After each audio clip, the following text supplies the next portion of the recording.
Assalamualaikum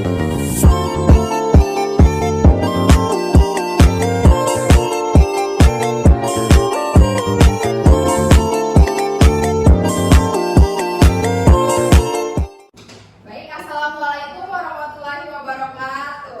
Waalaikumsalam warahmatullahi wabarakatuh. Bagaimana kabarnya Nanda hari ini? Baik, Bu. Sudah makan siang semua? Sudah, Bu. Oke, kalau sudah makan siang berarti harus semangat ya. Iya, Bu. Oke, silakan ketua kelas, siapa dulu kelasnya? Bersiap. Bersiap. Membaca basmalah. Bismillahirrahmanirrahim. Amin. Duduk diam. Oke, ada yang tidak hadir hari ini?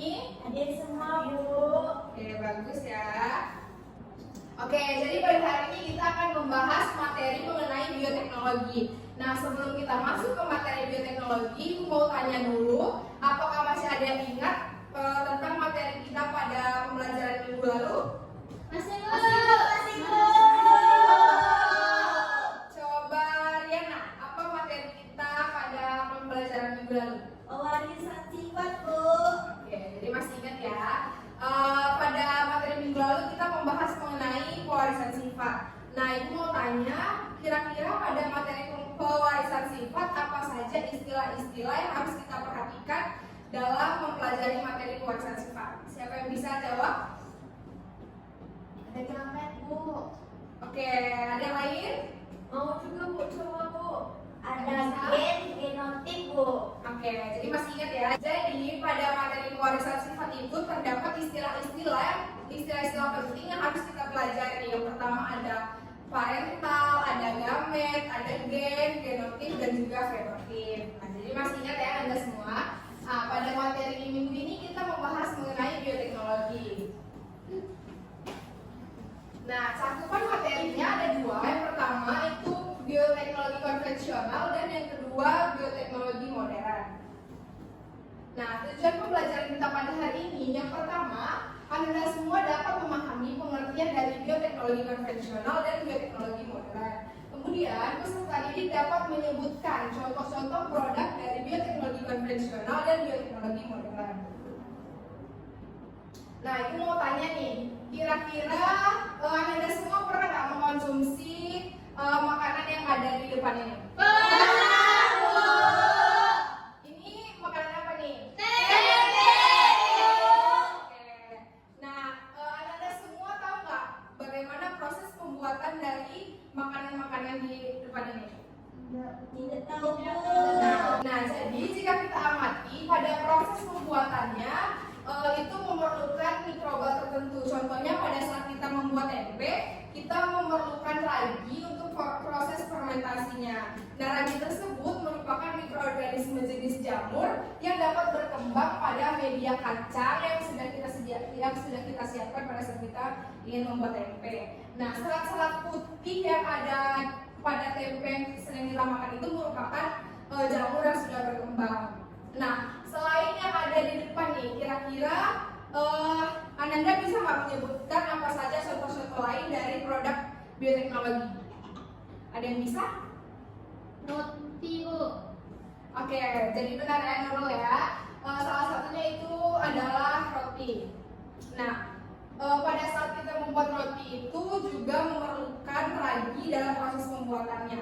Nah, ragi tersebut juga berfungsi untuk membuat adonan roti itu menjadi lebih empuk dan enak pada saat kita makan.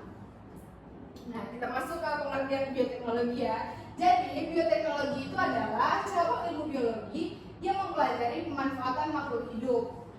Contohnya seperti bakteri, virus, dan fungi. Nah, maupun produk dari makhluk hidup seperti enzim, alkohol, antibiotik, dan asam organik dalam proses produksi untuk menghasilkan barang dan jasa yang dapat digunakan oleh kehidupan manusia. Nah, Bioteknologi itu terbagi menjadi dua, yaitu bioteknologi konvensional dan bioteknologi modern. Nah, kita masuk ke bioteknologi konvensional. Nah, bioteknologi konvensional ini adalah bioteknologi yang memanfaatkan organisme secara langsung agar menghasilkan suatu produk, barang, atau jasa yang bermanfaat bagi kehidupan manusia melalui proses fermentasi contohnya. Nah, bioteknologi konvensional ini memanfaatkan secara langsung mikroorganisme seperti bakteri dan jamur. Kemudian enzim yang dihasilkan oleh mikroorganisme dan terlibat dalam proses fermentasi atau proses peragian untuk menciptakan produk atau jasa. Nah, ada pun contoh-contoh dari bioteknologi konvensional ini seperti yang disebutkan oleh Nurul tadi, ada roti, kemudian ada kecap, ada tempe, ada keju, dan juga yogurt. Nah, selanjutnya kita masuk ke bioteknologi modern. Nah, bioteknologi modern ini kita kenal dengan teknik yang melibatkan rekayasa genetika sehingga menghasilkan DNA rekombinan dan organisme transgenik. Nah, contoh bioteknologi modern ini diantaranya yang pertama ada kultur jaringan, ada bayi tabung, kloning, teknologi hibridoma, dan DNA rekombinan. Nah, kita masuk ke contoh yang pertama, itu ada kultur jaringan. Nah, kultur jaringan di sini adalah teknik memperbanyak tumbuhan dari jaringan atau organ tertentu dalam media bernutrisi dan prosesnya ini harus dalam keadaan steril. Nah, teknik kultur jaringan ini memanfaatkan sifat totipotensi tumbuhan yang tinggi karena tumbuhan memiliki sifat meristematik atau aktif membelai tinggi. Nah, kemudian ada contoh yang kedua itu bayi tabung. Anda semua pernah mendengar istilah bayi tabung? Bayi tabung itu adalah proses pembuatan sel telur dan sperma di luar tubuh ibu.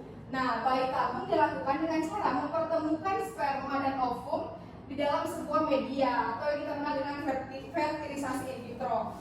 Nah, setelah ovum dibuahi dan mengalami pembelahan, saat embrio berada pada tahap 11 bulan, maka akan diimplementasikan pada rahim ibu yang sah. Nah, selanjutnya contoh yang ketiga itu ada kloning. Nah, kloning ini merupakan proses menghasilkan organisme dari sel dan dari fragmen DNA. Nah, selanjutnya itu ada teknologi hibridoma. Nah, hibridoma ini adalah penggabungan dua jenis sel dalam tujuan tertentu. Misalnya untuk membuat antibodi monoklonal pada ilmuwan menggabungkan sel kanker dan sel limfosit B. Nah, sel kanker memiliki sifat cepat membelah, sedangkan sel limfosit B dapat menghasilkan antibodi. Nah, hasil penggabungan dari dua sel ini menghasilkan sel hibridoma yang cepat membelah dan menghasilkan antibodi dalam jumlah yang banyak. Nah, selanjutnya contoh yang selanjutnya ada teknologi DNA rekombinan. Nah, teknologi DNA rekombinan ini adalah teknik penggabungan dua jenis DNA yang bertujuan untuk menghasilkan produk tertentu. Nah, di dalam teknik DNA rekombinan ini diperlukan DNA target dan plasmid. Nah, DNA target adalah DNA yang akan disiapkan. Misalnya DNA manusia yang mengandung gen insulin, sedangkan plasmid adalah DNA sirkuler pada bakteri di luar kromosom.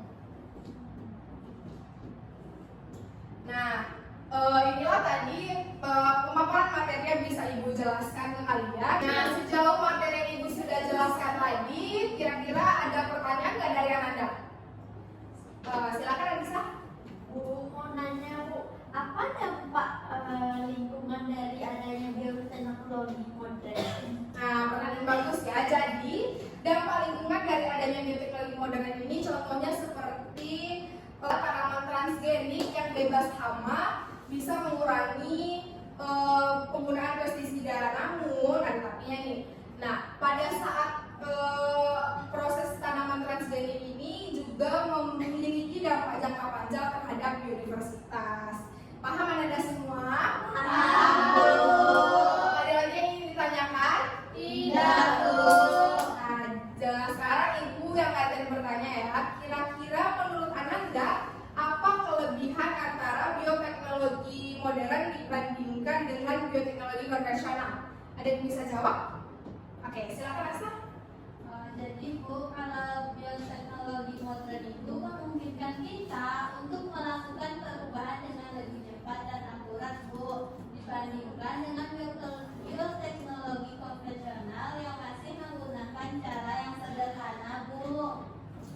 benar sekali ya. Terima kasih jawabannya Astra. Jadi, kelebihan dari bioteknologi modern ini dibandingkan dengan bioteknologi konvensional, yang pertama itu prosesnya lebih praktis dan lebih canggih. Nah, kemudian hasilnya juga akurat. Selain itu, bioteknologi modern ini juga memungkinkan adanya pembaruan-pembaruan untuk menciptakan suatu produk yang tidak mudah diciptakan oleh bioteknologi konvensional. Nah, sampai di sini apakah masih ada yang ingin ditanyakan atau tidak paham terhadap materinya? Paham. Nah, sebelum Ibu tutup materi kita pada hari ini, siapa yang bisa menyimpulkan mengenai materi bioteknologi? Saya. Wah, pada ngerti semua nih kayaknya ya. Coba Mel ya. Kesimpulan materi kita kali ini adalah bioteknologi adalah cabang ilmu yang memanfaatkan organisme hidup untuk mengembangkan atau membuat produk yang bermanfaat bagi manusia. Bioteknologi itu ada dua, bioteknologi konvensional dan bioteknologi modern. Bioteknologi konvensional adalah teknik bioteknologi yang masih menggunakan proses biologi alami, contohnya fermentasi. Terus kalau misalkan bioteknologi modern adalah teknik bioteknologi yang sudah menggunakan teknologi canggih dan pemahaman yang mendalam tentang genetika. Contohnya rekayasa genetika dan teknologi DNA rekombinan. Oke, beri hapus dulu untuk Melda. Oke, jadi terima kasih Melda sudah bisa menyimpulkan materi kita pada hari ini. Jadi bioteknologi itu adalah cabang ilmu biologi yang mempelajari pemanfaatan makhluk hidup dalam proses produksi untuk menghasilkan barang dan jasa yang digunakan dalam kehidupan manusia. Nah, bioteknologi itu dibedakan menjadi dua, yaitu bioteknologi modern dan bioteknologi konvensional. Nah, contohnya bioteknologi modern itu seperti DNA rekombinan, ada cloning, ada bayi tabung, dan lain-lain. Sementara bioteknologi konvensional itu contohnya seperti proses fermentasi. Nah, itulah tadi materi yang bisa Ibu sampaikan mengenai bioteknologi. Nah, untuk tugas silakan Ananda kerjakan latihan pada halaman 152. Buat di buku latihan dan kemudian dikumpulkan pada pertemuan selanjutnya. Nah, pertemuan selanjutnya itu kita akan membahas mengenai materi isu-isu lingkungan. Silakan juga Anda pahami dulu materinya terlebih dahulu sebelum kita masuk ke kelas ya. Baik, Bu. Oke, untuk pertemuan hari ini Ibu sudah bisa sampai di sini. Wabillahi taufiq wal hidayah. Wassalamualaikum warahmatullahi wabarakatuh. Waalaikumsalam warahmatullahi wabarakatuh. Terima kasih, Bu.